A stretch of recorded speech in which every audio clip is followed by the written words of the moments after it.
Saudara-saudariku yang terkasih, hari ini Rabu 20 April 2022. Saya Romo Siga dari Paroki Santo Stefanus, Surabaya.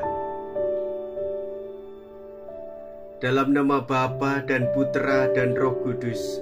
Amin. Mereka mengenali Yesus pada waktu Ia memecah-mecahkan roti. Mea culpa, mea culpa, mea maxima culpa. Marilah kita berdoa. Allah Bapa sumber pembaharuan, kami telah Kau anugerahi daya hidup berkat kebangkitan Yesus Putramu. Kami mohon, ciptakanlah baru dunia ini seturut semangat hidupnya. Sebab Dialah Putramu Tuhan kami, yang hidup bersama dengan Dikau dalam persekutuan Roh Kudus, kini dan sepanjang segala masa. Amin. Tuhan bersamamu dan bersama rohmu. Inilah Injil suci menurut Lukas. Dimuliakanlah Tuhan. Lukas bab 24 ayat 13 sampai dengan ayat 35. Pada hari Sabat sesudah Yesus dimakamkan, dua orang dari murid-murid Yesus pergi ke sebuah kampung bernama Emmaus yang terletak kira-kira 7 mil jauhnya dari Yerusalem, dan mereka bercakap-cakap tentang segala sesuatu yang telah terjadi. Ketika mereka sedang bercakap-cakap dan bertukar pikiran, datanglah Yesus sendiri mendekati mereka, lalu berjalan bersama-sama dengan mereka. Tetapi ada sesuatu yang menghalangi mata mereka sehingga mereka tidak dapat mengenali Dia. Yesus berkata kepada mereka, "Apakah yang kamu percakapkan sementara kamu berjalan?" Maka berhentilah mereka dengan muka muram. Seorang dari mereka, namanya Kleopas, menjawabnya, "Adakah engkau satu-satunya orang asing di Yerusalem yang tidak tahu apa yang terjadi di situ pada hari-hari belakangan ini?" Katanya kepada mereka, "Apakah itu?" Jawab mereka, "Apa yang terjadi dengan Yesus orang Nazaret? Dia adalah seorang nabi yang berkuasa dalam pekerjaan dan perkataan di hadapan Allah dan di depan seluruh bangsa kami. Tetapi imam-imam kepala dan pemimpin-pemimpin kami telah menyerahkan Dia untuk dihukum mati, dan mereka telah menyalibkannya. Padahal kami dahulu mengharapkan bahwa Dialah yang datang untuk membebaskan bangsa Israel. Tetapi sementara itu telah lewat 3 hari sejak semuanya itu terjadi, dan beberapa perempuan dari kalangan kami telah mengejutkan kami. Pagi-pagi buta mereka telah pergi ke kubur dan tidak menemukan mayatnya. Lalu mereka datang dengan berita bahwa telah kelihatan kepada mereka malaikat-malaikat yang mengatakan bahwa Yesus hidup. Dan beberapa teman kami telah pergi ke kubur itu dan mendapati bahwa memang benar yang dikatakan perempuan-perempuan itu. Tetapi Yesus sendiri tidak mereka lihat." Lalu Ia berkata kepada mereka, "Hai kamu, orang bodoh, betapa lambannya hatimu, sehingga kamu tidak percaya akan segala sesuatu yang telah dikatakan para nabi. Bukankah Mesias harus menderita semuanya itu untuk masuk ke dalam kemuliaannya?" Lalu Ia menjelaskan kepada mereka apa yang tertulis tentang Dia dalam seluruh kitab suci. mulai dari kitab-kitab Musa dan segala kitab nabi-nabi. Sementara itu mereka mendekati kampung yang mereka tuju. Ia berbuat seolah-olah hendak meneruskan perjalanannya, tetapi mereka mendesaknya dengan sangat. Tinggallah bersama-sama dengan kami, sebab hari telah menjelang malam dan matahari hampir terbenam.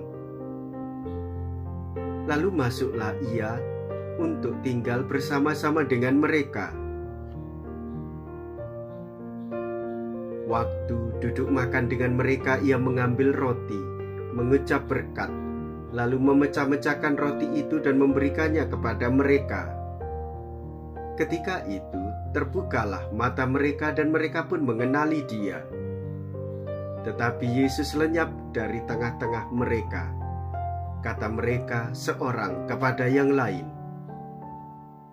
"Bukankah hati kita berkobar-kobar ketika ia berbicara dengan kita di tengah jalan dan ketika ia menerangkan kitab suci kepada kita?" Lalu bangunlah mereka dan langsung kembali ke Yerusalem. Di situ mereka mendapati ke-11 murid.